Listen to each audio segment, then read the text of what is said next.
Media बंधुओं, जैसा कि ये विदित है कि देश में सर्व समाज के हित एवं कल्याण हेतु सर्वजन हिताय व सर्वजन सुखाय एवं देश के निर्माण के पवित्र उद्देश्यों के लिए परम पूज्य बाबा साहब डॉक्टर भीमराव अम्बेडकर ने अपने आजीवन अथक संघर्षों के अनुभवों के आधार पर भारत को जो हर मामले में मानवतावादी बेहतरीन संविधान दिया है, तो उसका केंद्र में रही सत्ता के दौरान पहले कांग्रेस पार्टी ने और अब उसके बाद पिछले कुछ वर्षों से सत्ता में बीजेपी के नेतृत्व में चल रही एनडीए की सरकार के लोगों ने भी देश के करोड़ों देशवासियों के लिए व्यापक जन व देश हित में कभी भी इस पर अपनी पूरी ईमानदारी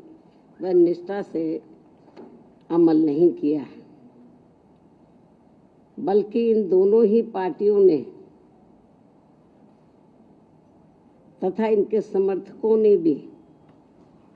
ज़्यादातर अपनी अपनी पार्टी की विचारधारा, सिद्धांतों एवं अपने राजनीतिक स्वार्थ के तहत संविधान में समय समय पर काफ़ी गैर जरूरी परिवर्तन भी कर दिए हैं, जिसकी देश में एकमात्र अम्बेडकरवादी बीएसपी पार्टी कड़े शब्दों में निंदा करती है, क्योंकि देश के बहुजनों में से खासकर करोड़ों गरीबों, मजदूरों, किसानों, महिलाओं, छोटे व्यापारियों एवं अन्य मेहनतकश लोगों को यही लगता है कि शुरू में केंद्र व देश के अधिकांश राज्यों में भी काफ़ी लंबे समय तक सत्ता में आसीन रही कांग्रेस पार्टी ने और अब बीजेपी ने भी अपनी अपनी सरकार की गलत नीतियों एवं जन विरोधी चाल चरित्र व चेहरे को छिपाने तथा लोगों का ध्यान उन पर से हटाने के लिए ही अब ये ऐसी चालें ही चलती रहती हैं, जिनका क्रम न केवल आज भी जारी है, बल्कि इन मामलों में अक्सर कांग्रेस व बीजेपी ये दोनों पार्टियां अंदर अंदर एक होकर आपस में ही मिली रहती हैं और इनकी सभी अपनी गलत नीतियों एवं कार्यक्रम जनता पर जबरन थोपने व संविधान संशोधन आदि मामलों में ये दोनों पार्टियां दिल में कुछ और, जुबान पर कुछ और के दोहरे चरित्र वाली नीति अपनाकर अंदर अंदर एक हो जाती है। और इस संदर्भ में खासकर आरक्षण संबंधी अनेकों मामले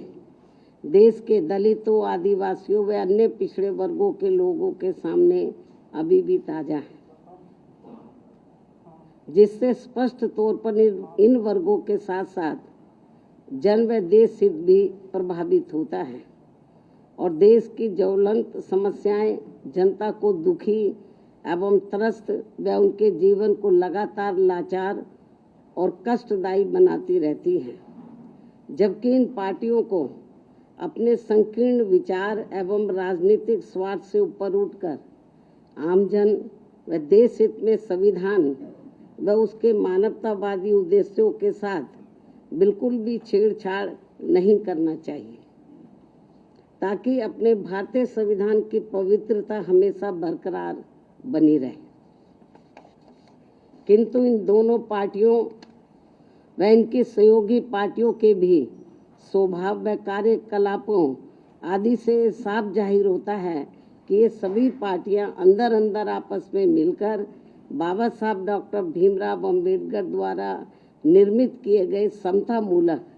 व अति कल्याणकारी संविधान को बदलकर इसे अब पुराने जातिवादी ढांचे में बदलना चाहती है, जिससे भारतीय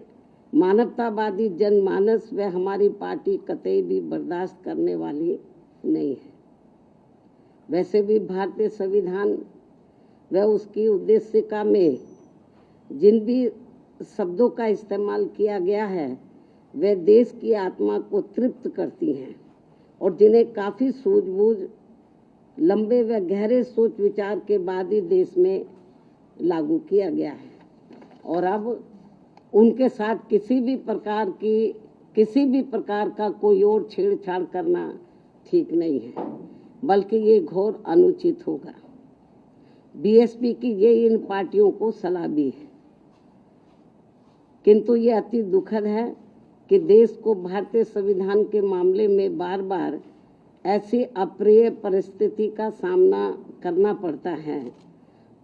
और इस संदर्भ में बीएसपी को इन पार्टियों के विरुद्ध ऐसा लगता है कि अब हमें भी अपनी आवाज़ देश भर में जरूर उठानी पड़ेगी, बशर्ते यदि इन्होंने अपने संविधान विरोधी चेहरे को जल्दी नहीं बदला। यदि ऐसे ही इनका सिलसिला चलता रहा तो फिर जो दबे कुचले लोग हैं, इस देश के वीकर सेक्शन के लोग हैं, खास तौर से जिनको भारतीय संविधान के तहत कुछ आगे बढ़ने का मौका मिला है, तो फिर उनको जरूर आगे आना होगा। इसके अलावा यहाँ मैं ये भी कहना चाहूँगी कि देश के कई राज्यों में आए दिन भाषा के नाम पर की जा रही राजनीति भी कोई ठीक नहीं है, जबकि संविधान की मूल भावना के अनुसार सभी भाषाओं को सम्मान देना जरूरी है। भाषा को लेकर बुद्धिजीवियों के बीच बहस होना तो कोई बुरी बात नहीं है, लेकिन इस मामले में सरकारों व पार्टियों के बीच किसी भी प्रकार का टकराव होना देश व जनहित में ठीक नहीं है। साथ ही वोटर लिस्ट में भी सुधार को लेकर जो किस्म किस्म की भ्रामक बातें कही जा रही हैं, तो उसे भी केंद्रीय चुनाव आयोग को अपनी स्थिति को जरूर स्पष्ट करना चाहिए और सभी राजनीतिक पार्टियों को विश्वास में लेकर इस कार्य को पूरा किया जाना चाहिए, ताकि इस अभियान का सही मुख्य लक्ष्य हासिल हो सके। जहां तक पिछले कुछ समय से देश में कई धार्मिक कार्यक्रमों को लेकर जो जातीय उन्माद, टकराव व हिंसा की स्थिति पैदा की जा रही है तथा कहीं जातिवादी मानसिकता के तहत खासकर दलित एवं अन्य उपेक्षित वर्गों के लोगों का जो शोषण, अत्याचार व उत्पीड़न आदि किया जा रहा है, ये भी कोई अच्छी बात नहीं है, बल्कि अपने राजनीतिक स्वार्थ की पूर्ति के लिए आपसी भाईचारा बिगाड़ने वाली वास्तव में संविधान की सही मंशा के विरुद्ध ये कार्य होगा, तो इसे लोग बर्दाश्त नहीं करेंगे, जिससे सभी को बचना चाहिए। साथ ही बंगाल सहित पूरे देश में अब कहीं पर भी हमारी महिलाएं पूरे तौर से सुरक्षित नहीं हैं। ये भी बड़ी चिंता की बात है। इस मामले में भी केंद्र व सभी राज्य सरकारों को जरूर ध्यान देना चाहिए। इसके साथ साथ देश में बीच बीच में हो रही आतंकवादी गतिविधियों को भी रोकने के लिए केंद्र सरकार को हमेशा सजग व पूरी तैयारी के साथ रहना चाहिए, ताकि अब आगे कोई भी आतंकवादी संगठन अपने किसी भी मकसद में कामयाब ना हो सके। इसके अलावा इस समय पूरी दुनिया में जो कुछ चल रहा है, तो उस पर भी केंद्र सरकार को अपनी पैनी नज़र रखनी चाहिए और इस मामले में कोई भी फैसला लेने से पहले यदि केंद्र की सरकार विपक्ष को भी गुड फेथ में ले लेती है तो ये बेहतर होगा। इन्हीं जरूरी खास मुद्दों के साथ ही अब मैं अपनी पार्टी की गतिविधियों के बारे में भी ये कहना चाहूँगी कि इस वर्ष सन 2025 के शुरू होते ही हमारी पार्टी ने पूरे देश में पार्टी संगठन की समीक्षा करने के साथ साथ इस दौरान सभी स्तर की कमेटियों के गठन करने की तरफ भी विशेष ध्यान दिया है।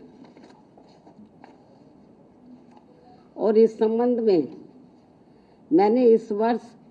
29 जनवरी को दिल्ली पार्टी केंद्र कार्यालय में और 2 मार्च को लखनऊ पार्टी प्रदेश कार्यालय में तथा पिछले महीने दिनांक 18 मई को पुणे दिल्ली में पार्टी की ऑल इंडिया की बैठक बुलाई थी, जिसमें उन्हें जरूरी दिशा निर्देश भी दिए गए, जिसकी काफ़ी कुछ जानकारी मीडिया बंधुओं को भी मेरे ट्वीट पर, प्रेस नोट आदि के जरिए मिलती रही है, जिन्हें मैं यहाँ फिर से दोहराना नहीं चाहती हूँ। इतना ही नहीं बल्कि इस मामले में यूपी व उत्तराखंड स्टेट की तथा अन्य राज्यों की भी बीच बीच में दिल्ली व लखनऊ में भी अलग अलग से मेरी बैठकें होती रही हैं। और वैसे भी ये सिलसिला तब तक चलता रहेगा जब तक पूरे देश में पार्टी का हर स्तर का संगठन सही से बनकर तैयार नहीं हो जाता है। इसके बाद फिर देश के सभी राज्यों में समय समय पर होने वाले विधानसभा आम चुनाव में तथा आगे चलकर देश में होने वाले लोकसभा आम चुनाव में व राज्यों में भी होने वाले स्थानीय चुनावों आदि में भी पार्टी की विचारधारा एवं सिद्धांतों के तहत ही पार्टी व मूवमेंट के हित में आगे की रणनीति भी तैयार की जाएगी। कहने का तात्पर्य यह है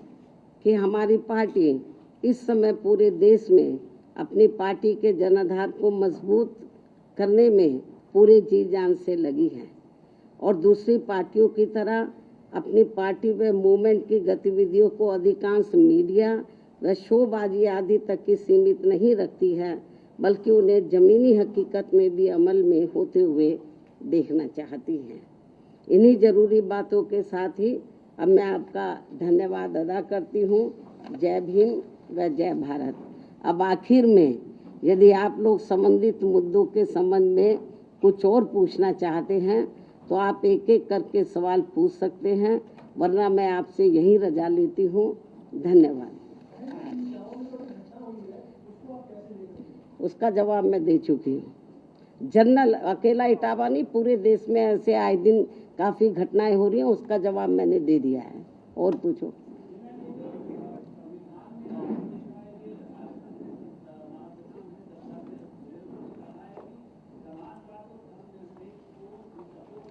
इस संबंध में मैंने ये कहा है कि भारतीय संविधान की जो मूल भावना उद्देश्य है, जो भी कुछ प्रस्तावना में जो भी कुछ अंकित किया गया है, दर्शाया गया है, उसको ध्यान में, उसके साथ कोई छेड़छाड़ नहीं होना चाहिए। अब आरएसएस के लोग क्या कहते हैं, बीजेपी वाले लोग क्या कहते हैं, कांग्रेस के लोग क्या कहते हैं, मुझे उसके बारे में कुछ नहीं कहना। लेकिन भारतीय संविधान के साथ यदि किसी भी प्रकार का किसी छेड़छाड़ किया जाएगा उन भारतीय संविधान के उद्देश्यों के साथ, तो हमारी पार्टी चुप नहीं बैठेगी। हमारी पार्टी इसके विरोध में मैदान में जरूर सड़कों पर उतरेगी। अभी हम सब इनके ऊपर पैनी नजर रखे हुए हैं। ठीक है फिर।